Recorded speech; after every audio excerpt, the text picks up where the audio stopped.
Hello mga Jay! It's long time na wala akong video mga Jay dahil nga busy ako mga Jay at meron akong inasikaso. So yun mga Jay no, ang saya-saya ko dyan mga Jay kasi aalis nga kami at nagpahatid ako sa aking bebe na ihatid kami sa Monkey Town. Ito ay malapit lamang sa amin mga Jay pero kailangan ng car o public transit kasi nga wala naman kaming bike. At dalawa yung aking anak. So, mahirap. Struggle is real para sa akin mga Jai. Kaya tinawagan ko na si Papa Lay para ihatid at sundo kami mga Jai, no? Then after na, syempre back to normal ulit tayo mga Jai. Gawain bahay, lagi nakaabang yan. So, alam niyo ba mga Jai, bilang nanay, lately na-realize ko din talaga na kahit anong pagod mo pala mga Jai sa trabaho, anong pagod mo man, emotional, physical mga Jai, kapag pala umuwi ka Jai, no? At nakita mo yung mga anak mo. Ang sarap pala sa pakiramdam, no? Parang yung lahat ng pagod, emotional, physical, mawala talaga mga Jai. Parang sabi ko nga, para tayong mga dragon mo, no? Yung mga nanay, no? Aminado ako dyan, no? Kay Sarah. Para tayong mga dragon, naggalit-galitan sa ating mga anak. Kasi makulit, no? Pero kapag niyakap pala tayo ng ating mga anak, napapawi pala yung mga Jai. Biglang nawawala ba? So, ganun ang nararamdaman ko mga Jai. And I'm very thankful sa Lord ba sa ganitong sitwasyon na pinaparanas niya ba sa akin mga Jai. Hindi man kami kayamanan dito sa the Netherlands mga Jai. Tama lang na merong kahit papano nakakaipon, kahit papano nakaka-survive kami araw-araw mga Jai. At may trabaho at sumisweldo naman kahit hindi gano'n kalakihan mga Jai. Is a big blessing na ito palang room na ito mga Jai, dito ko ginagawa yung mga lahat ng bagay. Hindi lamang pangarap ko mga Jai ang iniisip ko dito sa room na 'to. Parang there's a special sa room na 'to mga Jai.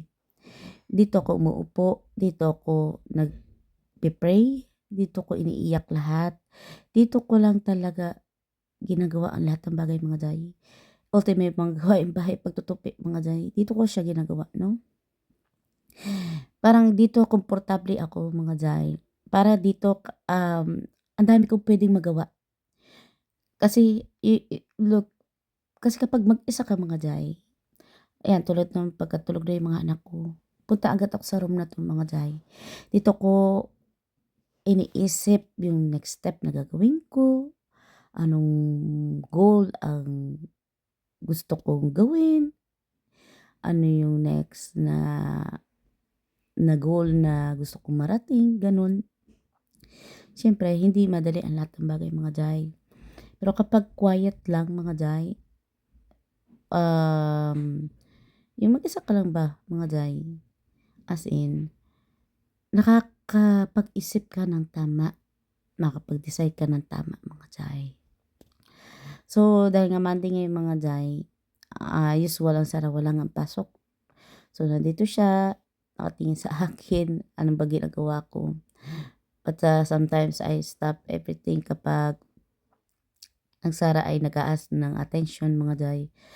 But at that moment, okay lang naman siya, nakatingin lang siya, but I asked her kung anong gusto niya. Wala daw naman.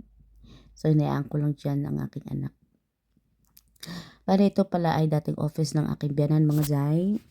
At ginawa ko na rin siyang office ko din, naki-office din, no? Hindi, kasi hindi na ginagamit ng aking biyanan.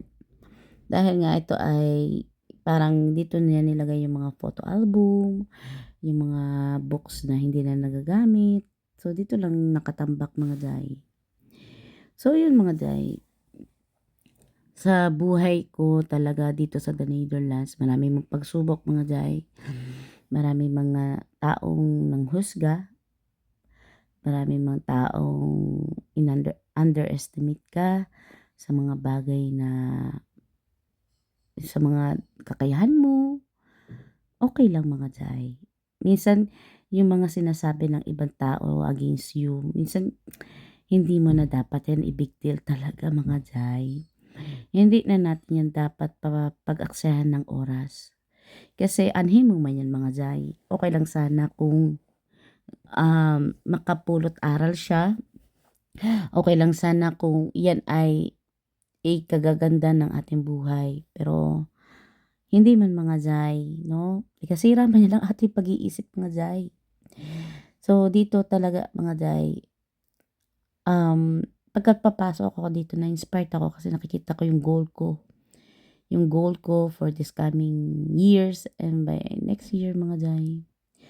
So, but that moment mga jay ay ginagawa ko yung administration ko na kailangan ko isend sa aking accountant. Kasi ngayon lang deadline mga jay, na late na ako, no? Kasi nga, na-busy nga tayo mga jay. Siyempre, hindi naman ganun kadali ang maging nanay at nagtatrabaho at the same time at meron kang negosyo na hindi makalakihan, no? Hindi rin makalakihan ng kita pero kahit papaano nakakatulong. Iyan, mga bagay na yan mga day. Yan ang pinagkakabisihan ko talaga dito at ang ating pagbablog. Kasi mga day, yan lang yung nakakapagpasaya ba sa akin. Yan lang yung day ang nagbibigay sa akin ng motibasyon na keep going ba. Kumbaga sa Bisaya, padayon ba. Yun mga day. Kasi maaga ako nawalan ng magulang. 14 years old lang ako mga day ng time na yun. And nang nawala ang aking mga magulang, wala ako ni miski kusing mga day sa aking bulsa.